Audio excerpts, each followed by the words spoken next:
Lai apbalvotu 2025. gada labākos un labākās, atrodamies pie Melngauju nama, kur tad uzzināsim, kā gāja šajā sezonā un ko varam sagaidīt no nākamās.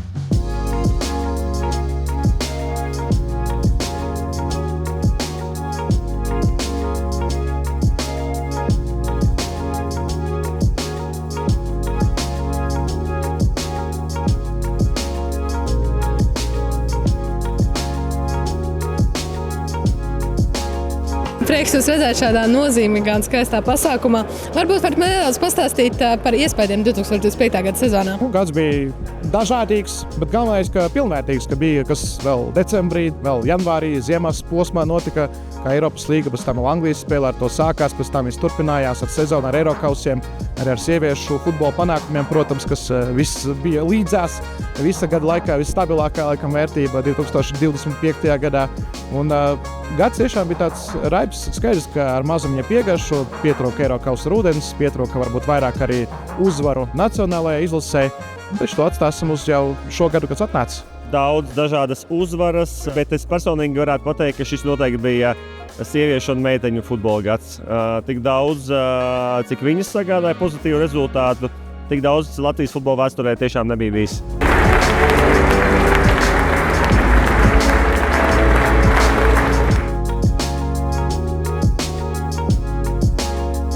Esmu lokāls Sukuma un Latvijas futbola patriots.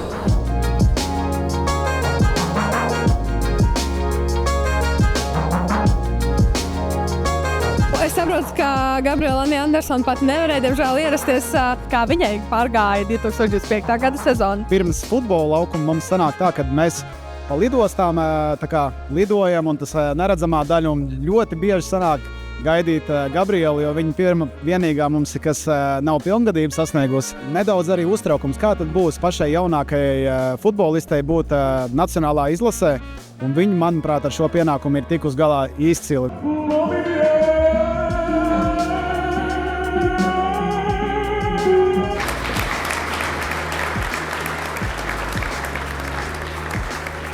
Prieks jūs redzēt šādā nozīmīgā pasākumā. Futbols ir spēle, kas vieno. Kā jums šķiet, kā futbols vieno mūs kā Latviju un arī spēlētājs savā starpā? Man liekas, tas jau ir visiem skaidrs, ka tad, kad ir futbola spēle un, protams, īpaši tad, kad ir uzvaras, tad mēs visi esam priecīgi, mēs esam pie televizora ekrāniem, mēs jūtam līdzi, mēs aizmirstam arī tādas ikdienas rūpes un, manuprāt, visi priecājās kopā un visi kliedz Latvija var vai ne. Un es domāju, Latvijas fani arī ir bijuši ļoti inteliģenti un tā pašā laikā arī ļoti jaudīgi. Tā kā futbolam noteikti vēl ir vieta, kur augt un attīstīties.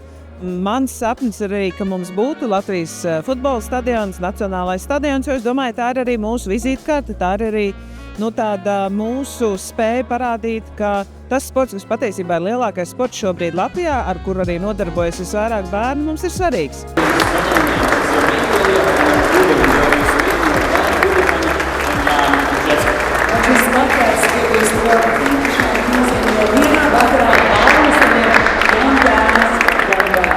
Un kurš tad ir tas spilgtākais moments, ko jūs atcerēsieties vēl ilgu laiku no šī gada? Mēs no šī gada noteikti atcerēsimies izlašu spēli ar Francijas nacionālo izlases dalību Azerbaidžānā, pilnā stadionā, kur satikām atkal kārtējo reizi jau lielās futbola zvaigznes un bija iespēja būt uz lielās futbola skatuves. Varbūt ir kaut kas tāds, ko tieši 2026. gadā no sirds grib izdarīt? Jā, protams, uzvarēt Eiropas čempionātu, tas, man liekas, ir visu sapnis. Bet, protams, arī gribas ar Anderlektu uzvarēt visas trofejas, ko mēs varam, un labi nospēlēt ar izlasi, cik vien var tālāk aiziet. Tas cilvēks ir Andrejs Cigānis.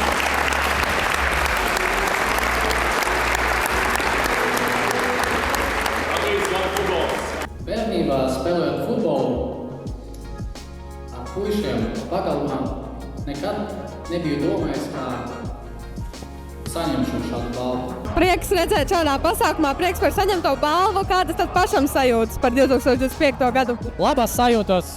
Kad tu vari saņemt balvu, tas nozīmē kaut kas un nozīmē, ka ir liels darbs aiz maniem pleciem. Un, jā, es esmu vienkārši lepns par sevi.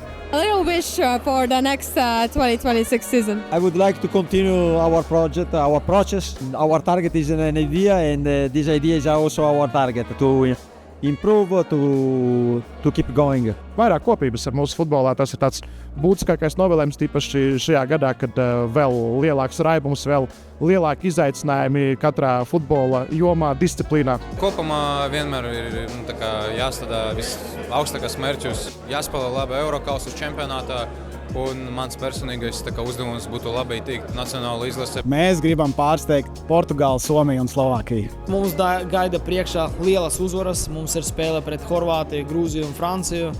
Un te ir pretinieki, ar kuriem mēs varam spēlēt, apspēlēt un iet uz priekšu. Viss ir mūsu rokas. Mēs gaidām jūs arēnā, lai atbalstītu mūsu futzāla komandu. Tiekamies arēnā. Mēs izkļūsim no grupas! 2025. gads ir bijis krāšņs, bagātīgs un futbola pilns. Paldies katram, kurš iesaistījās, lai padarītu futbola pasauli vēl labāku.